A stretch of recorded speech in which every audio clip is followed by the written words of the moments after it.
Hey guys, Chad here with My Daily Bourbon. So today we're not talking bourbon, we are going to talk Caribou Crossing Canadian whiskey.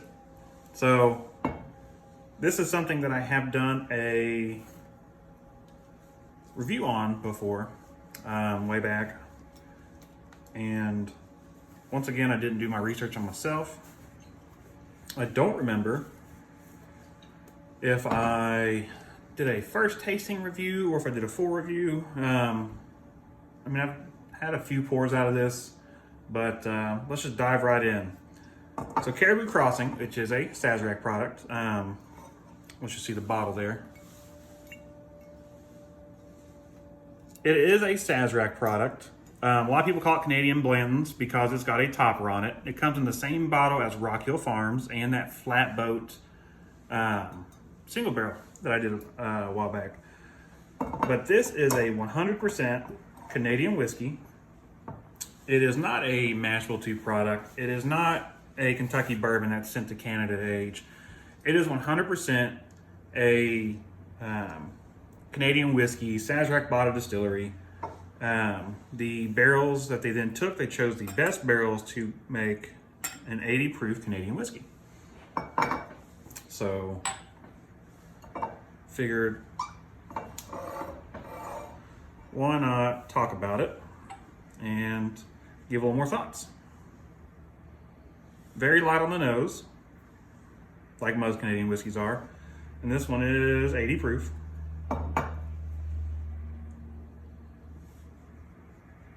Getting very rye bread notes on the nose.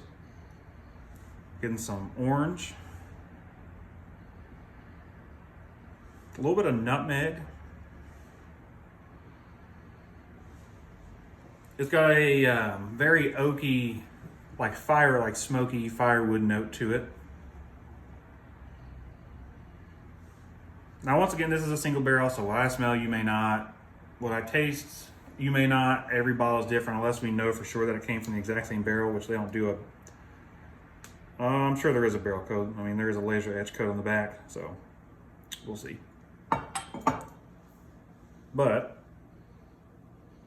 very molassesy, very dark, sweet notes to it, which I really enjoy. Let's give it a taste.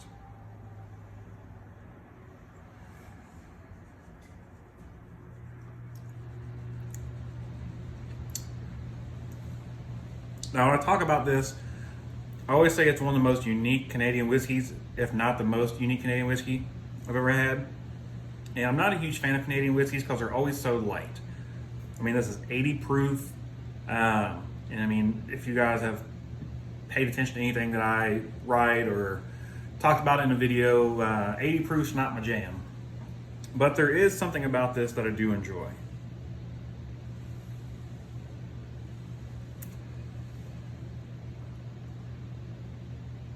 You get very minor spice notes. They kind of tiptoe and dance around on your tongue a little bit, but you do get a little bit of cinnamon and clove, very good clove note in there. The maple syrup molassesy note sticks around for a little bit. A little bit of citrus in there.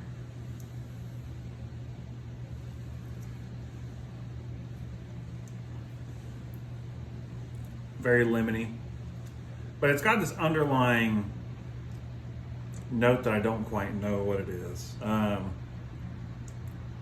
It's got a note that I can't put my finger on. There's just this little bit of earthiness to it that kind of throws me off, but not in a bad way, but I'm not in love with it at the same time.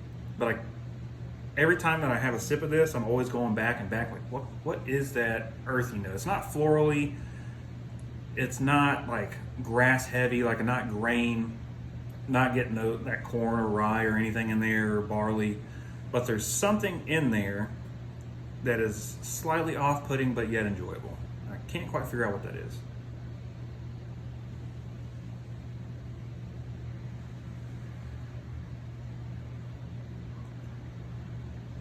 That lemon note's very strong. Kind of like a lemon meringue, where it's so light and delicate. The sweetness in there is kind of creamy.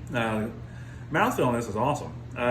Very silky, very syrupy. It's such a light proof, so it's very thin, but at the same time, the texture of it is a lot bigger than what you would think it would be.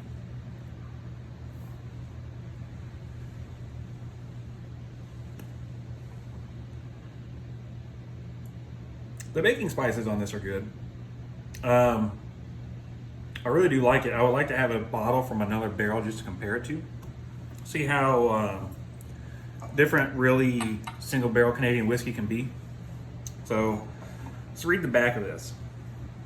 Caribou Crossing Single Barrel is painstakingly handcrafted by our expert whiskey making team who have personally selected the finest whiskey available. The result is a Canadian whiskey unequaled by any other, patiently aged, smooth, and exceptional flavor. Caribou Crossing is available in limited quantities at select stores. And it is very limited, at least here in Kentucky. It doesn't come around very often. So when it does, it's always pretty cool to see what stores get it, what stores don't, and what they're pricing it at. I mean, I'll be honest with you, this is a $40 bottle, and I'm pretty sure I paid right around that for it. I don't remember. But it's always crazy to see mom and pop shops getting this and either A, not knowing what they have, so they price it at $40, which is very honest. Or then B, you got people who do know what they have. They do know it's limited. They do know that, you know, bourbon drinkers want it because it does have a cool topper. It is in a nice bottle. And then they mark it up $100, $200, $300. And let me tell you, if you're paying triple digits for this bottle, you're doing something wrong. If you're a Canadian whiskey fan, then I'm sure you already know of better brands out there than this. What really shot this into popularity is the fact that A, it's a Sazerac product, B, it's got a topper, C, the bottle, and D, the rumor went around that it was Mashable 2 stuff, aged in Canada, and that's just not true. But just wanted to dig into it and kind of see what my thoughts were. They've not really changed. It is still a very unique Canadian whiskey that I enjoy. I'm not a huge fan of. I'm not going to hunt for it. And I mean, if you get a chance to try it at a bar or somewhere and it's decently priced, I mean, like I said, this is $40 to $50 a bottle. I wouldn't pay $20 for a 2-ounce pour of this. I would probably pay $8 for a 2-ounce pour of this just to give it a shot, make it worth your while. But let me know what you guys think. Are you a fan of Caribou Crossing? Do you even like Canadian whiskey? Let me know below. Cheers, y'all.